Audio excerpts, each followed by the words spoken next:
अस्सलाम नाज़रीन, मैं हूं असद अली तूर अपने प्रोग्राम असद तूर अनसेंसर्ड में। आज जो हम आपके लिए बड़ी खबर ला रहे हैं वो है जो पाकिस्तानी मीडिया में मुकम्मल तौर पर सेंसर कर दी गई है। जो जिसे कहते हैं ना, किसी ने टिक्कर तक नहीं चलाया किसी अखबार में, कोई जिसे कहते हैं ना किसी के नाम पर चला दी होगी, फैक्ट फोकस नहीं है, चले इल्ज़ाम ही लगा दिया है, इस तरह से भी कुछ नहीं चला। जो चला तो एक वो लंदन में एक हमें टिकटॉकर ने मियां नवाज शरीफ पर इल्ज़ाम लगा दिया कि उन्होंने उनके साथ मिलकर अरशद शरीफ साहब के कत्ल की साजिश की और इमरान खान के कत्ल की साजिश की। वो उसके कल सब जगह पे खबरें चल रही थी।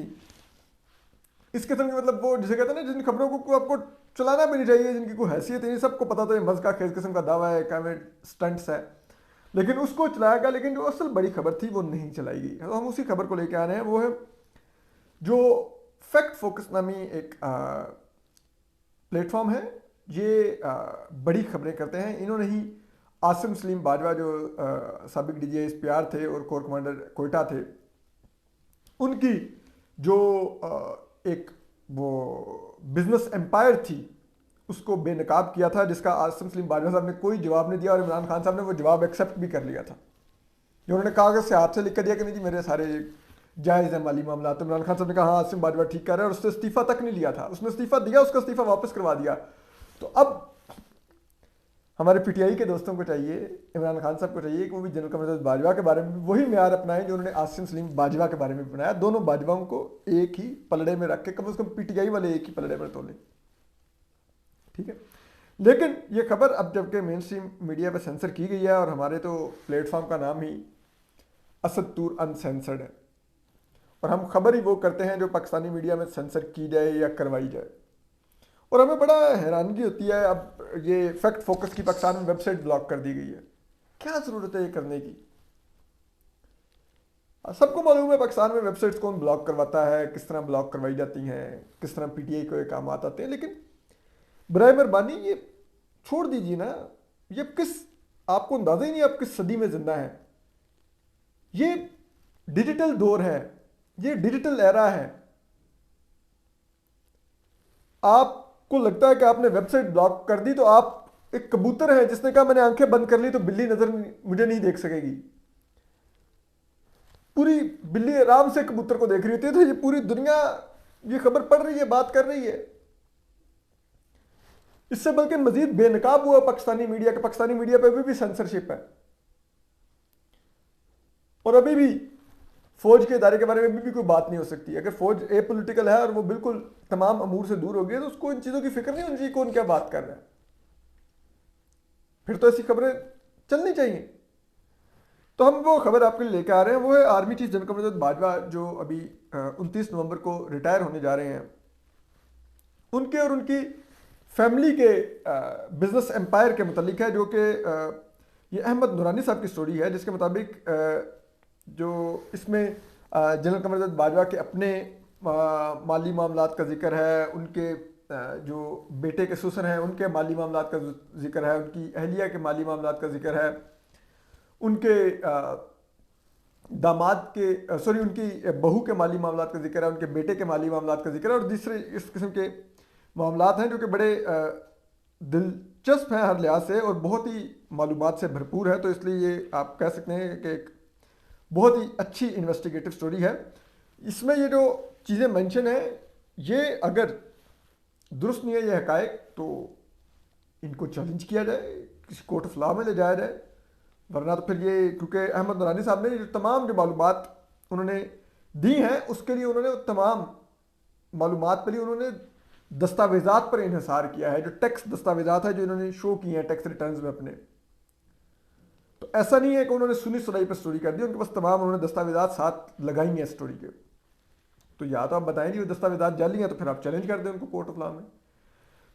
तो वो ये है कि स्टोरी हम आपको एज इट इज़ बता देते हैं, जो सारी मालूमात है फैक्ट फोकस ने की हैं। तो ये अहमद दुरानी साहब लिखते हैं कि कमर जावेद बाजवा जब लेफ्टिनेंट जनरल बने तो उनकी अहलिया टैक्स फाइलर ही नहीं थी। लाहौर में इनका सबसे करीबी दोस्त साबिर हमीद मिट्ठू एक अच्छा बिजनेसमैन तो था, लेकिन अरबपति नहीं था। यूं ही दोनों खानदान आगे बढ़े और इनका ताल्लुक दोस्ती से रिश्तेदारी में बदला तो दौलत की देवी इन पर अचानक मेहरबान होगी। और रिश्तेदारी वो थी कि जो साबिर हमीद साहब की जो बेटी थी, उनकी शादी आर्मी चीफ जनरल कमर बाजवा के बेटे से हुई। तो वो कहते हैं कि उसके बाद फिर दोनों ख़ानदानों की, जैसे कहते हैं, माली मामलात में बहुत, जिसे कहते हैं ना, तेज़ी से तब्दीली आने लगी। और फिर वो आगे लिखते हैं कि यूं 6 साल की कलील मुद्दत में दोनों ख़ानदान ना सिर्फ अरबपति हो गए बल्कि बैनुल-अक़वामी सतह पर कारोबार शुरू किया, बैरून मुल्क जायदादें खरीदी, सरमाया बैरून मुल्क मुंतकिल करना शुरू किया। इस्लामाबाद और कराची में बड़े बड़े फार्म हाउसेज, लाहौर में कमर्शियल प्लाटों, कमर्शियल प्लाजों और एक बहुत बड़े रियल एस्टेट पोर्टफोलियो के मालिक बन गए। पिछले 6 सालों के दौरान जनरल कमर बाजवा के इन तमाम अफराद की तरफ से बैरून मुल्क और पाकिस्तान के अंदर बनाई जाने वाली जायदादों और कायम किए गए कारोबारों की कुल मालियत 12.7 अरब रुपए है, यानी कि 12 अरब 70 करोड़ रुपए है। फिर वो कहते हैं कि यहाँ जनरल कमर बाजवा के करीबी रिश्तेदारों और ख़ानदान के मुख्तलिफ अफराद के माली मामलात की तफसीलात इनफरादी तौर पर दी गई हैं, यानी कि वो आगे चल के बयान करते हैं। तो वो सबसे पहले जिक्र करते हैं कि यहाँ जनरल कमर बाजवा के करीबी रिश्तेदारों और ख़ानदान की तफसीलात इनफरादी तौर पर दी गई हैं। वो कहते हैं कि जनरल बाजवा की अहलिया आयशा अमजद साहिबा से शुरू होते हुए साबिर हमीद, जो कि जनरल कमर बाजवा के पुराने दोस्त और उनके बेटे के ससुर हैं और उनके ख़ानदान के काबिल ज़िक्र अफराद हैं। जनरल कमर बाजवा के इक़्तिदार, यानी कि फ़ौज के इक़्तिदार के 6 सालों में उनके ख़ानदान की जायदादों में इजाफा होने की तस्वीर नज़र आती है। और अहमद दुरानी साहब ये भी कहते हैं कि उन्होंने पिछले 3 दिनों में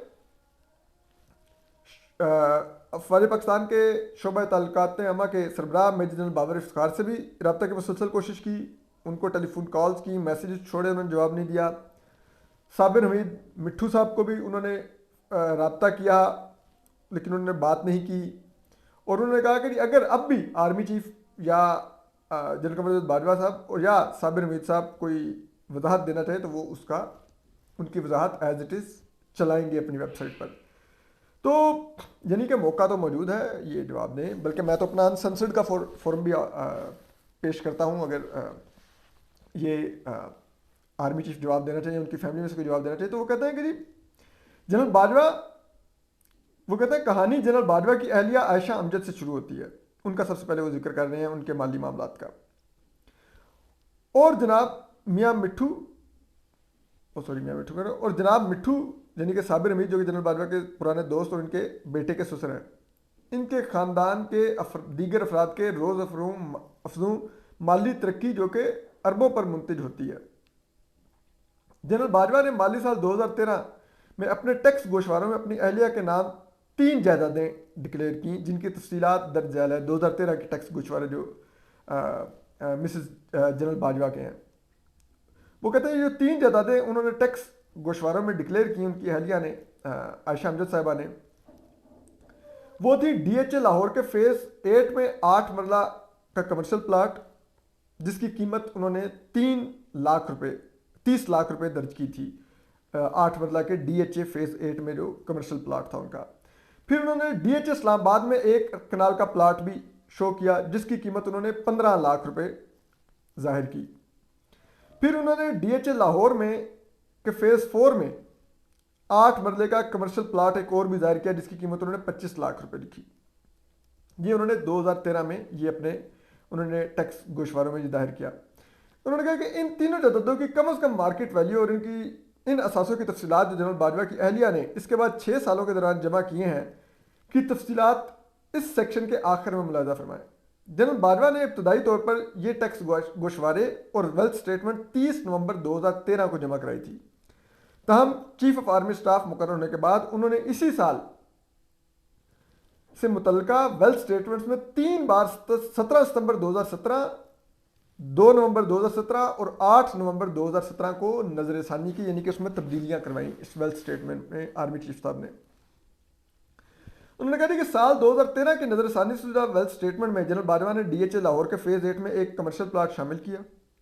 इनका कहना था कि दरअसल हकीकत उन्होंने ये प्लाट 2013 में खरीदा था लेकिन डिक्लेयर करना भूल गए थे। मज़े की बात यह है कि ये भूल चूक अगले 4 साल तक यूं ही जारी रही और आर्मी चीफ बनने के 1 साल बाद ही 2017 में यकदम उन्हें सब कुछ याद आ गया। ये नूरानी साहब लिख रहे हैं। फिर वो कहते हैं कि 2016 में जनरल बाजवा की अहलिया आयशा अमजद साहिबा ने 10 अगस्त 2016 को एक और टैक्स, वो भी टैक्स फाइलर बन गई। पहले जनरल कमर बाजवा ने सिर्फ उनके सासे शो किए थे अपने टैक्स रिटर्न्स में, अब 2016 जब आया तो जो उनकी अहलिया थी वो खुद टैक्स फाइलर बन गई। और कहते हैं कि उनके टैक्स फाइलर बनने के 2 माह बाद नवंबर 2016 में उनके शोहर मुल्क का अगला आर्मी चीफ मुकर्रर किए जाने के उम्मीदवार थे। 2016 का सालाना रिटर्न और वेल्थ स्टेटमेंट एफबीआर के साथ इनका पहला इंदराज था, जो कि असल में 28 अक्टूबर 2016 को आर्मी चीफ मुकर्रर होने से 3 हफ्ते कबल जमा कराया गया। यानी कि वो नवंबर में आर्मी चीफ मुकर्रर हुए और अक्टूबर 28 को उनकी अहलिया ने पहला अपना टैक्स रिटर्न जमा कराया। फिर वो कहते हैं कि अपने 2016 के टैक्स गोशवारों में आयशा अमजद साहिबा ने किसी वजाहत के बगैर 8 दीगर असासे भी डिक्लेयर किए। यानी कि 2013 में उन्होंने 3 असासे थे उनके नाम पर, अब उनके असासों की तादाद 2016 में 8 होगी। तब इस साल की वेल्थ स्टेटमेंट पर 17 अप्रैल 2018 को नजरसानी की गई, जब जनरल कमरदत्त बाजवा आर्मी चीफ बन चुके थे। यानी कि आयशा अमजद साहिबा ने, जो अहलियाँ हैं आर्मी चीफ की, उन्होंने इन पर अपने टैक्स रिटर्न्स के अंदर उन्होंने कुछ चेंजेस करवाई वेल्थ स्टेटमेंट के अंदर, और टैक्स गोशवारों में असासों की तादाद का जिक्र किया जिनकी मार्केट वैल्यू दर्ज झैल है। आयशा अमजद साहिबा ने गुज़िश्ता माली साल 2015 के दौरान इन ही असासों की कीमत 0 डिक्लेयर की थी। ठीक है। फिर 2017 की वेल्थ स्टेटमेंट में 9 दीगर असासे डिक्लेयर किए और 2 मुंदरजा झैल जायदादों की वजाहत दी गई। डीएचए फेज लाहौर के फेज 6 में एक कमर्शियल प्लाजा आयशा अमजद साहिबा ने जाहिर किया, जो अहलिया आर्मी चीफ की। फिर उन्होंने डीएचए लाहौर के फेज नंबर 5 में 4000 मुरब्बा फीट से जायद का एक जेर तामीर फ्लैट डिक्लेयर किया। फिर उन्होंने इन असासों की मार्केट वैल्यू मुतलका सेक्शन में दीगर असासों की वैल्यू के हमरा बयान की। ठीक है। फिर वो कहते हैं कि साल 2018 के टैक्स रिकॉर्ड से पता चलता है कि आयशा अमजद साहिबा ने, जो आर्मी चीफ जनरल कमरदत्त बाजवा की अहलियाँ हैं, ने पिछले साल के तमाम असासों की मलकियत के साथ साथ इस साल मजीद कमर्शियल और रहायशी जायदादें खरीदी और एक गैर मुल्की करेंसी अकाउंट भी, उसका भी जिक्र किया उन्होंने।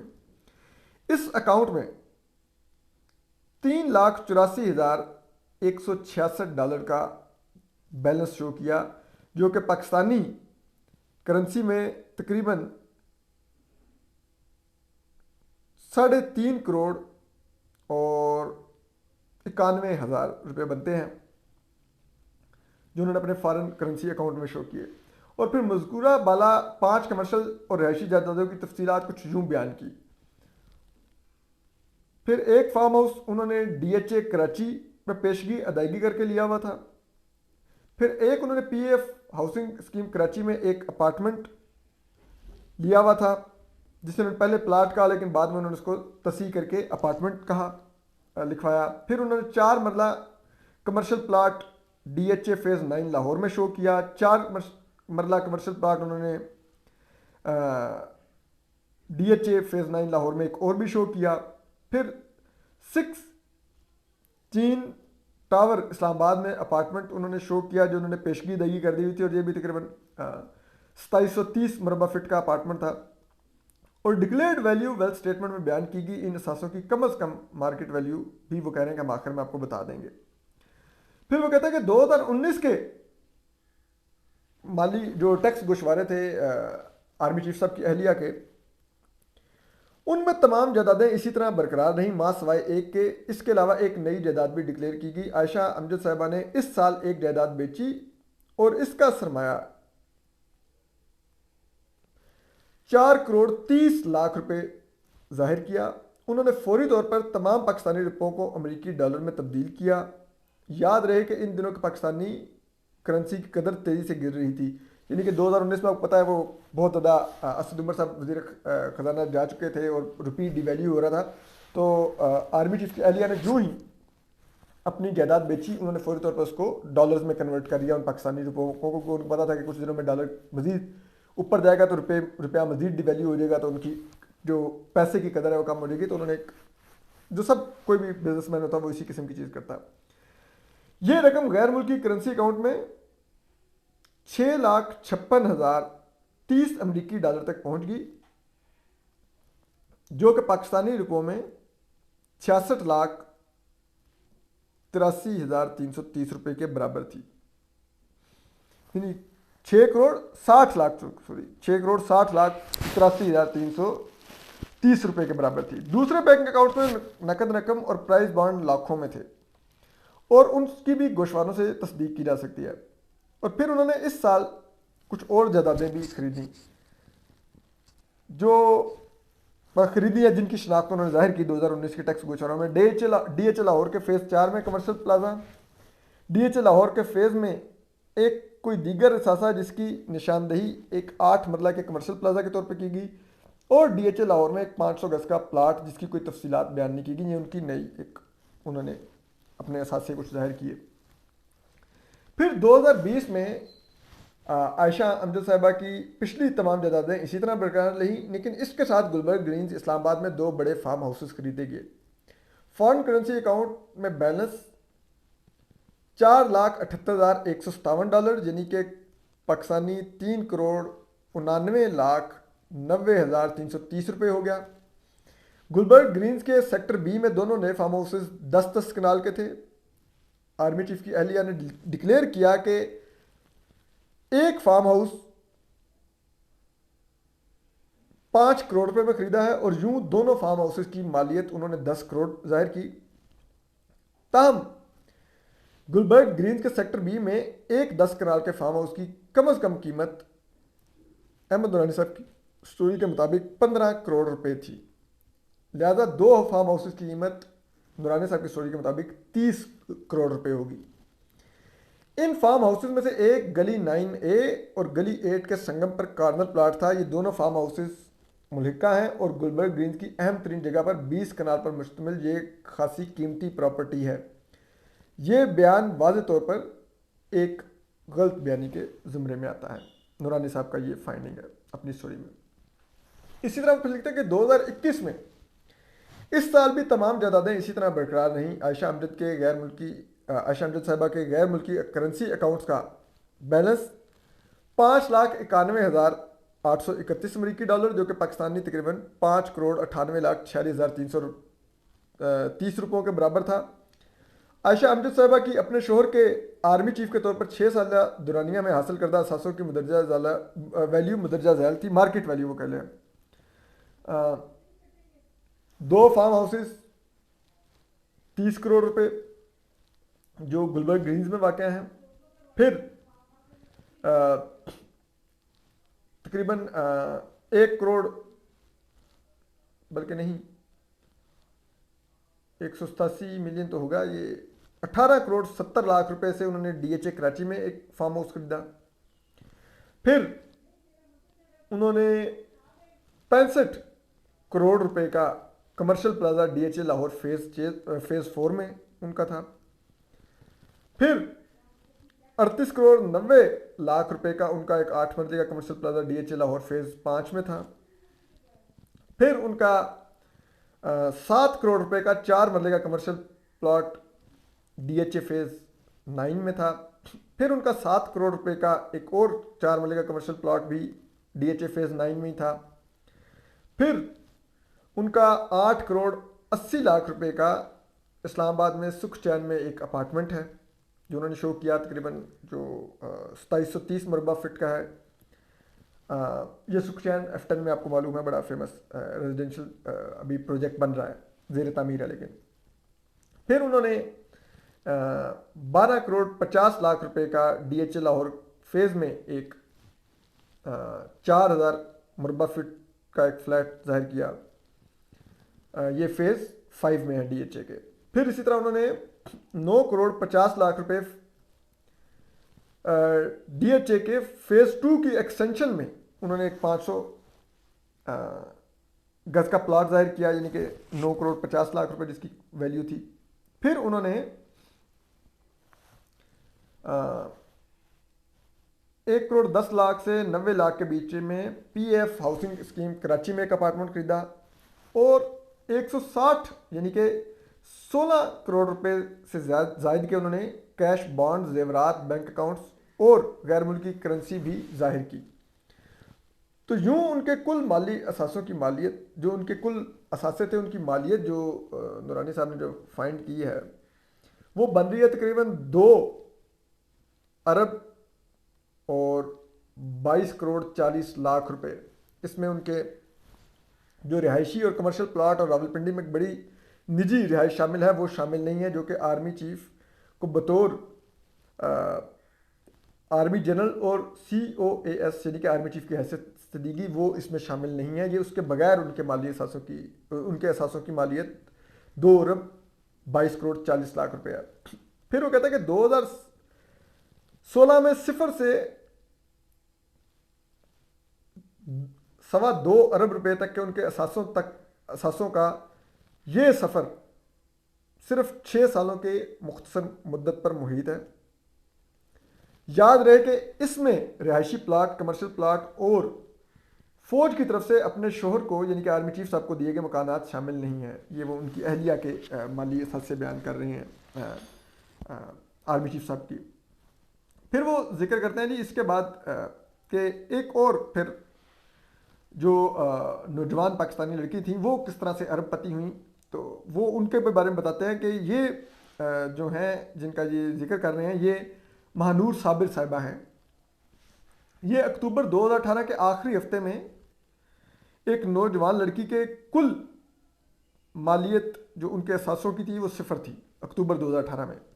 लेकिन 2 नवंबर 2018 को महानूर सफदर साहिबा की शादी से सिर्फ एक हफ्ता कबल इन्हीं के यानी कि महानूर सफदर साहिबा के असासों की मालियत 1 अरब और 27 करोड़ रुपए से जायद होगी।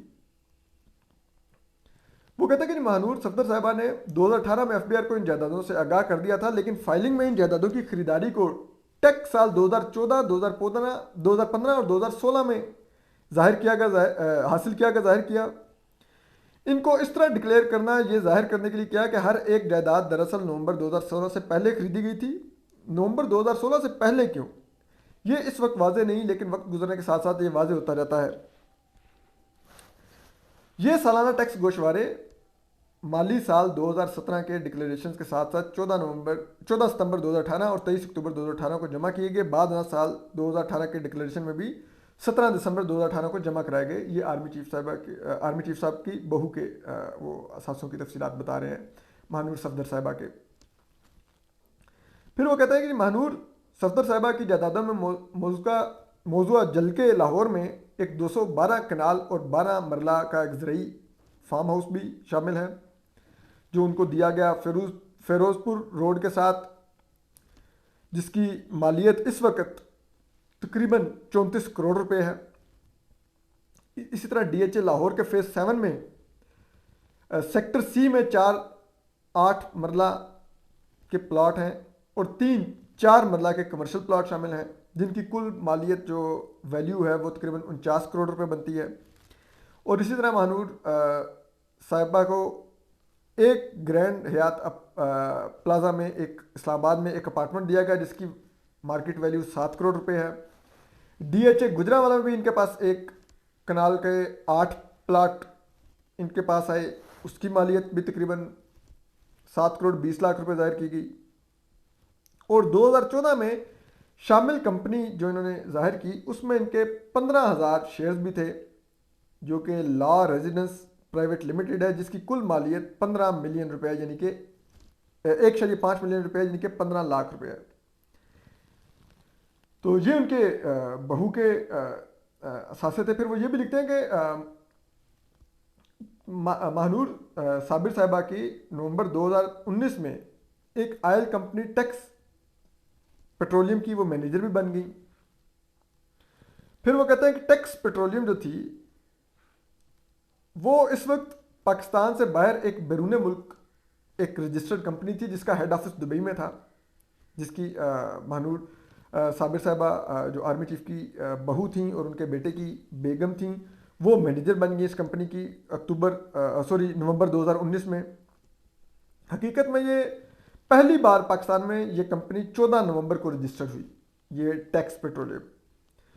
2018 और बाद में 16 जनवरी 2019 को मुत्तहिदा अरब इमारात में रजिस्टर्ड हुई ये कंपनी, जिसकी दस्तावेजात के मुताबिक इनकी कारपोरेशन दस्तावेजात में महानूर के वालिद साबिर हमीद और उनके भाई नासिर हमीद को बतौर डायरेक्टर जाहिर किया गया, जिसकी मैनेजर बाद में महानूर साहिबा बन गई। ताहम टेक्स पेट्रोलियम जिसने अपने क्याम के चंद ही दिनों में पूरे पाकिस्तान में अपना काम शुरू कर दिया, यानी कि वो कंपनी कायम हुई और साथ ही उसने पूरे पाकिस्तान में अपना काम शुरू भी कर दिया। कायम वो दुबई में हुई और दिनों में उसने पाकिस्तान में काम शुरू कर दिया। इसे महानूर साहिबा और उनके शोहर जनरल बाजवा के बड़े बेटे दुबई में अपना ऐलान करदा हेड ऑफिस से चला रहे थे, यानी कि आर्मी चीफ साहब के जो बेटे हैं वो और उनकी अहलिया यानी कि आर्मी चीफ की बहू महानूर साबिर साहिबा ये दुबई में अपने एक डिक्लेयर्ड ऑफिस से इस टेक्स पेट्रोलियम को चला रहे थे। और उसमें वो लिखते हैं कि हमीद बरादरान की FIA से हासिल की गई ट्रैवल हिस्ट्री रिकॉर्ड से पता चलता है कि साबिर हमीद साहब और नासिर शाज़ो नादिर ही UAE जाते थे, जबकि जनरल बाजवा के बेटे साद और उनकी अहलिया महानूर दुबई में ही रहते थे और शाज़ो नादिर ही पाकिस्तान आते थे। फिर वो लिखते हैं कि वो DHA लाहौर की वो जो जायदाद का जिक्र करते हैं कि वो कहते हैं कि ब्यूरोक्रेटिक हलकों में गरीब किसानों से जो ज़मीनें आप खरीदते हैं उसका एक तरीक़ेकार दर्ज है, और यही आम वो कहते हैं कि तरीक़ा वारदात है, जिसमें वो कहते हैं कि आप ब्यूरोक्रेट हलकों में गरीब किसानों से कम कीमतों पर ज़मीनें खरीदते हैं, जहां हुकूमत मुस्तकबिल के तरक्याती मनसूबों की मनसूबाबंदी कर रही होती है। ठीक है, ये ब्यूरोक्रेट्स वगैरह पाकिस्तान करते हैं, उनको पता चल जाता है कि कल को वहाँ पे डेवलपमेंट होनी है, तो वो उस जगह पे जो गरीब किसान की ज़मीन होती है उससे पहले होने को खरीद लेते हैं। और जब हुकूमत वो ज़मीन खरीद आती है तो क्योंकि ब्यूरोक्रेट के पास पहले से वो खरीद के खामोशी से बैठा होता है, तो वो अपनी मर्जी के रेट पर फिर हुकूमत को फ़रोख्त करके मुनाफा कमाता है। तो वो नूरानी साहब लिखते हैं कि महानूर साहिबा इस वक्त एक 9 उम्र यानी लड़की थी, और जब इनके नाम की ये ज़मीन जाहिर की जा रही है, अगर ये ज़मीन इनके वालिद साबिर हमीद साहब के नाम होती तो प्लाट बिलाकर इनके तमाम बहन भाइयों में तकसीम हो चुके होते। यानी कि वो कह रहे हैं कि अगर ये साबिर हमीद साहब की ये ज़मीन थी जो वो जाहिर करना चाह रहे हैं कि उन्होंने महानूर साहिबा को दी, तो फिर तो ये सिर्फ महानूर साहिबा को नहीं मिलनी चाहिए थी, ये तो फिर महानूर साहिबा के दीगर बहन भाइयों में भी इक्वली तकसीम होनी चाहिए थी। लेकिन वो कहते हैं इस केस में ऐसा नहीं हुआ। उन्होंने कहा महानूर साहिबा के साथ बाजवा की अहलिया के तौर पर आर्मी हाउस में रुखसती से 9 दिन पहले ही प्लाटों का ऐलान किया गया। अगर 18-19 साल की उम्र में महानूर साहिबा के नाम इतनी बड़ी जायदादें लग रही थी, तो ऐसा इसी सूरत में मुमकिन था कि गुजरांवाला DHA के प्लाट महानूर साहिबा के वालिद या वालदा के होते हुए और इनके नाम से महानूर साहिबा को मुंतकिल होते तक ये कोई मामला ही ना था। फैक्ट फोकस ने तमाम रिकॉर्ड्स चेक किए, मगर ये तमाम जायदादें और प्लाट की एलोकेशन कभी भी महानूर के वालिद के नाम नहीं रहे। और पाक फ़ौज की इंक्वायरी कमेटी भी वो नूरानी साहब दावत दे रहे हैं कि वो भी इन जो वो हक़ाइक़ बयान कर रहे हैं कि उनका जायज़ा ले सकती है। फिर वो लिखते हैं कि महानूर साहिबा की बहन हमना साबिर साहिबा 9 जनवरी 2016 को 18 साल की होगी। हमना का साल 2017 के लिए जो टैक्स रिटर्न जमा कराया गया 2018 में, उसमें उनके नाम कोई असासे नहीं है। उनके पास सिर्फ एक बैंक अकाउंट है और कुछ नकदी थी। हमना की बहन महानूर जो इस वक्त महज 2 साल 5 माह बड़ी थी हमना से, जो कि आर्मी चीफ की बहू बन चुकी थी, वो 2017 में अरबपति बन चुकी थी, जबकि उनकी एक बहन के पास कोई जायदाद ही नहीं थी। अब दोनों के पास वो कहते हैं ना हमना के पास कोई आमदनी का जरिया था ना महानूर साहिबा के पास कोई आमदनी का जरिया था, लेकिन महानूर साहिबा अरबपति होगी, हमना साहिबा के पास कोई जायदाद नहीं थी और एक बैंक अकाउंट था, उसमें थोड़ी सी नकदी थी। जबकि दोनों के वालिदैन साबिर हमीद साहब भी थे, हमीद साबिर साहब भी थे, यानी कि जो कि आर्मी चीफ साहब के समधी हैं इस वक्त। तो एक बेटी की जायदाद अरबों में, एक की सिफर, ये कुछ वो कह रहे हैं समझ नहीं आई कि बेटियां दोनों उन्हीं की हैं, एक कैसे अरबपति होगी क्योंकि वो आर्मी चीफ की बहू होगी और दूसरी सिफर पर रही। फिर वो कहते हैं कि महानूर साहिबा ने अचानक डीएचए में दर्जनों प्लाट और ज़मीनें कैसे हासिल की। ये 2018 के आखिर तक एक हल तलब मामला था। 17 दिसंबर 2018 को वो फिर लिखते हैं कि हमना साहिबा ने अपने टैक्स गोशवारे जमा कराए और फेज 7 के सेक्टर जी में, यानी कि जेड में, सिर्फ एक रिहायशी प्लाट डीएचए लाहौर के फेज 7 के सेक्टर सी में एक कमर्शियल प्लाट और मोजा झलके लाहौर में 115 कनाल अराजी डिक्लेयर की। इस साल में उन्होंने ला रेजिडेंट्स प्राइवेट लिमिटेड में उन्होंने भी 15,000 के शेयर्स डिक्लेयर किए और इसकी चीफ एग्जीक्यूटिव बन गई। इनका बैंक बैलेंस भी उस वक्त 33,68,625 रुपये हो गया, जबकि इनके पास 2,47,125 रुपये नकद भी मौजूद थे।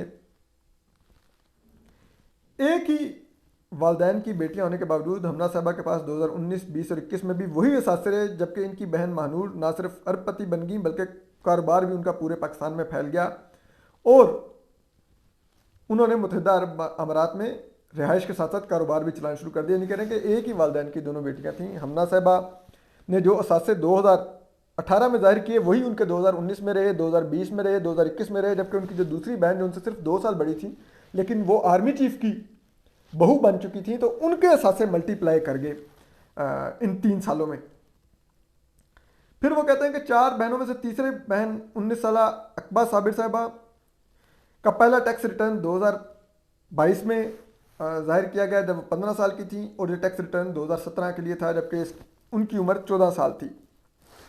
इस साल उन्होंने अपने टैक्स रिटर्न में कोई असासा डिक्लेयर नहीं किया इस साल उनको, लेकिन इसी साल उनको 3 जायदादें तोहफे में मिली। इन जायदादों में एक 4 मरला प्लॉट, एक 8 मरला प्लॉट, ये दोनों सेक्टर सी में थे डीएचए के, और एक 8 मरला प्लॉट सेक्टर ए में था। ये तमाम प्लॉट डीएचए फेज 7 के सेक्टर ए और सी में वाक़ थे। फिर उनका 2018 के टैक्स गोशरों में जाहिर किया गया कि गुज़िश्ता साल जाहिर करता तीनों कमर्शियल प्रॉपर्टीज़ को बरकरार रखते हुए उन्होंने एलडीए सिटी लाहौर में एक कनाल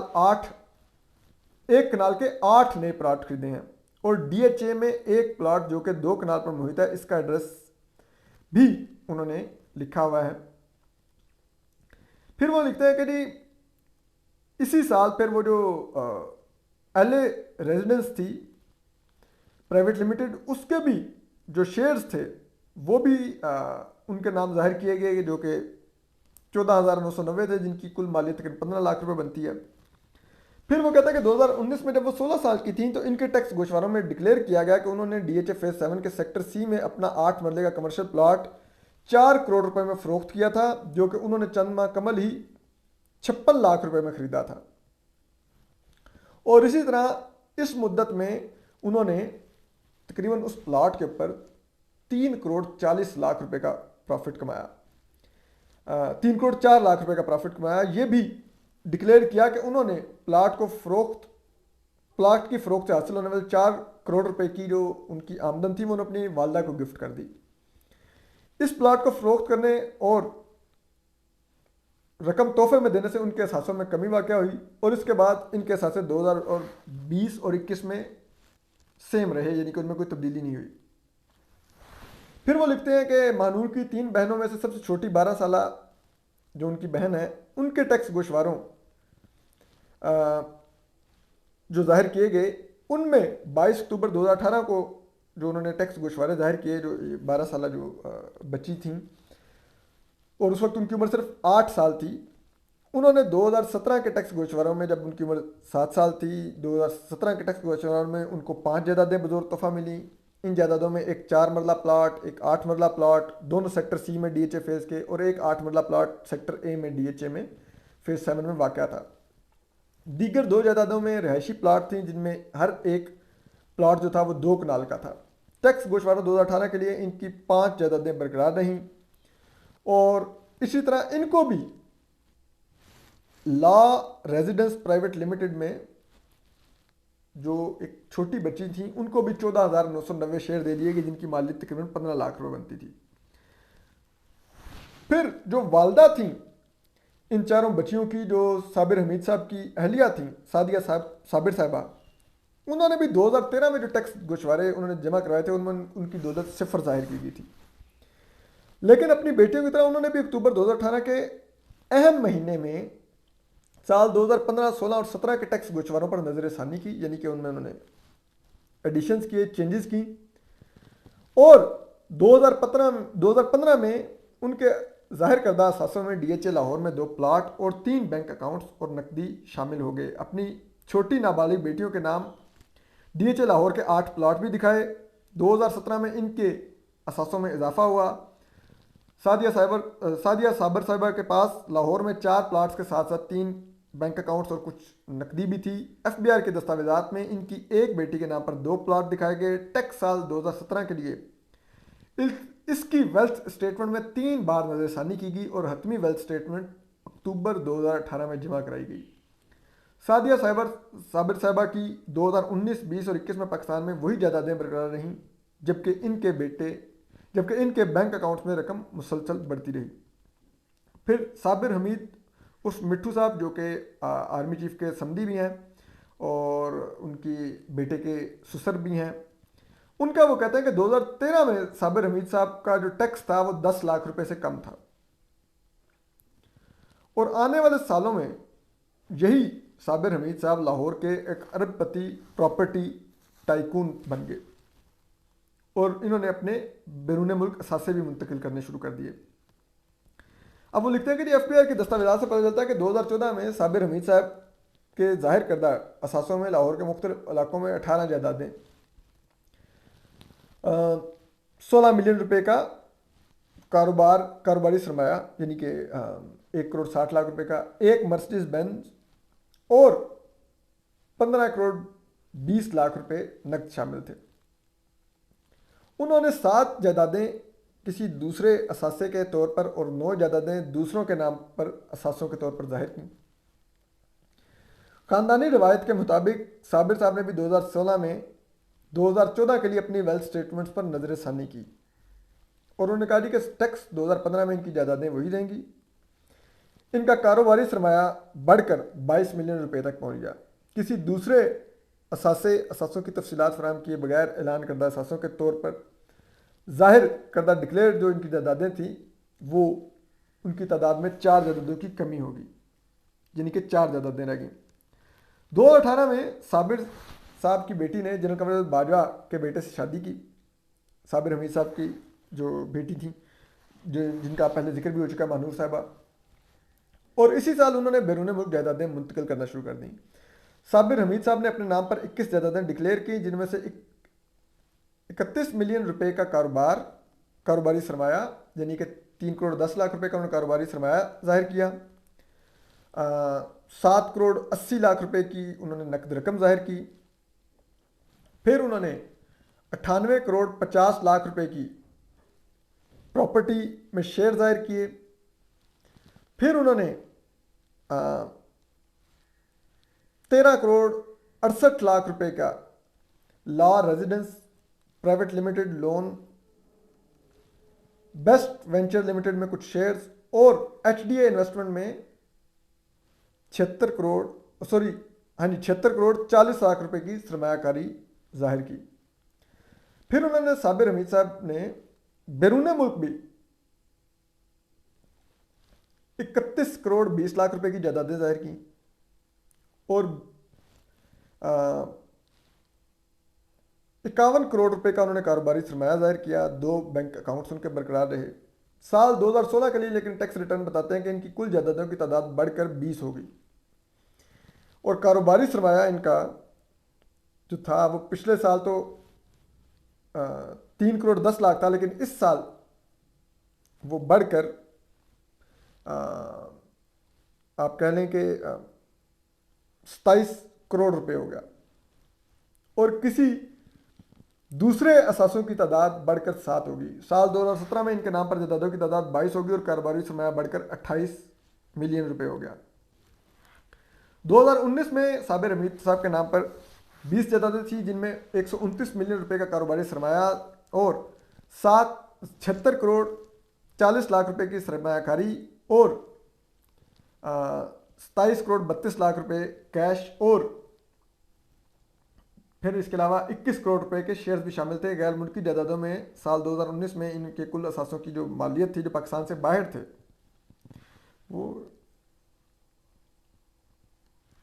1 अरब और 31 लाख नहीं 1 अरब 31 करोड़ 31 लाख और तकरीबन रुपए बनती थी। 1 अरब से ज़्यादा के मतलब इनके असासे तकरीबन 1.25 अरब रुपए के। फिर कहते हैं साल 2020 में भी साबिर साहब ने 20 जायदादों का ऐलान किया और इनका कारोबारी सरमाया 141 मिलियन रुपए 704 से बढ़कर हो गया, मतलब 141 मिलियन रुपए हो गया, यानी कि 14 करोड़ 10 लाख रुपया हो गया। और इनके 76 करोड़ 40 लाख रुपए की इनकी सरमायाकारी होगी और 21 करोड़ 70 लाख रुपए के शेयर्स हो गए। पाकिस्तान से बाहर रखे गए असासों की मालियत इनकी जो थी वो भी इस साल बढ़ के नहीं, लेकिन आपका नहीं 31 करोड़ 23 लाख 75 हज़ार रुपये होगी। 2021 में साबिर हमीद साहब ने 26 जायदादों का ऐलान किया, ठीक है जी। और ये लाहौर के महंगे तरीन इलाकों में ज़रूरी तिजारती और रिहायशी जायदादें थी। इसके अलावा इनके पास EME हाउसिंग सोसाइटी के सामने वाली ज़मीन लाहौर कैंट के मौजूदा थिएटर में 55 कनाल अराजी, डेरा चहल में 10 कनाल अराजी और DHA लाहौर में एक मकान जो था 72 के, उसमें इनका आधा हिस्सा था। इन जायदादों के अलावा इनके पास 141 मिलियन रुपए का कारोबारी सरमाया था, जिसमें Dawn Motors, Rashid filling station, capital Dawn communication और 76 करोड़ 40 लाख रुपए के कारोबार सरमायाकारी थी। 2 मर्सिडीज बेंज थी, 1 लेक्सस थी और 38 करोड़ 3 लाख रुपए की नकद रकम भी और विरासत भी इनके पास मौजूद थी। और उस वक्त इनके जो पाकिस्तान से बाहर असासे थे वो उनकी जो मालियत थी वो 1 अरब 33 करोड़ रुपए थी। 2021 में इन्होंने जाहिर किया और इनमें इन्होंने एक 80 मुरबा फिट का एक 80 मुरबा इन्होंने अराजी शो की। एक प्रॉपर्टी नंबर इन्होंने 3106 जाहिर की, 3106 जाहिर की। प्लॉट नंबर 156 MTR जाहिर किया। Building number 2 Dubai mall residence में इन्होंने जाहिर की। और फिर इसी तरह दुबई में इन्होंने एक और भी कोई प्लॉट, एक प्रॉपर्टी, कई प्रॉपर्टीज़, एक बिल्डिंग, कई रेजिडेंसीज इन्होंने दुबई में फिर उस वक्त शामिल की इन्होंने, जो कि इन्होंने जाहिर की 2021 में। फिर नासिर हमीद साहब जो थे, जो साबिर हमीद साहब के भाई थे और वो भी अब लाहौर में एक बासर और अमीर शख्स हैं। नासिर हमीद साहब ने भी 2014 के जो गोशवारे अपने जमा करवाए मार्च 2016 में, इसमें अपनी वेल्थ स्टेटमेंट उन्होंने जो शामिल करवाई थी। ताहम जनरल बाजवा के तोसी शुदा ख़ानदान को रवायत बरकरार रखते हुए इस साल एक नज़रसानी शुदा वेल्थ स्टेटमेंट भी उन्होंने शामिल की दिसंबर 2019 में। इस वेल्थ स्टेटमेंट में उन्होंने DHA में, रावी टाउन में, गुलबर्ग टाउन में 7 ज़रई और 11 रिहायशी और कमर्शल जायदादें ज़ाहिर की। इनके पास 12 मिलियन रुपए का सरमाया, यानी कि आप कह लें कि 1 करोड़ 20 लाख रुपए और 1 करोड़ 10 लाख रुपए के असासे इन्होंने अपनी शरीके हयात और बेटी के नाम पर मुंतकिल किए, ठीक है। तो इसी तरह वो इनका भी लिखते हैं सारे के इनके भी किस तरह से असासे बड़े सारे, लेकिन ये तमाम एक बिजनेस एम्पायर है जो जाहिर की गई है नूरानी साहब की तरफ से करीब 12 अरब 70 करोड़ रुपए की, जो पिछले 6 सालों में आर्मी चीफ और उनके ख़ानदान के जो असासे बड़े हैं। मेरे ख्याल में ये अच्छी बात है कि अगर इस किस्म की स्टोरीज़ हों, ताकि ये मुल्क में जो एक रवायत पड़ा हुआ है और जिस पर के जो गैर मुल्की सफारतकार हैं पाकिस्तान में वो हंसते भी हैं कि सियासतदानों के बारे में तो बहुत स्टोरीज होती हैं, तो फ़ौज के ऊपर क्यों नहीं बात होती। तो ये रवायत अब टूट रही है, जिसका आगाज़ आसिम सलीम बाजवा साहब से हुआ और ये एक अच्छी रवायत है।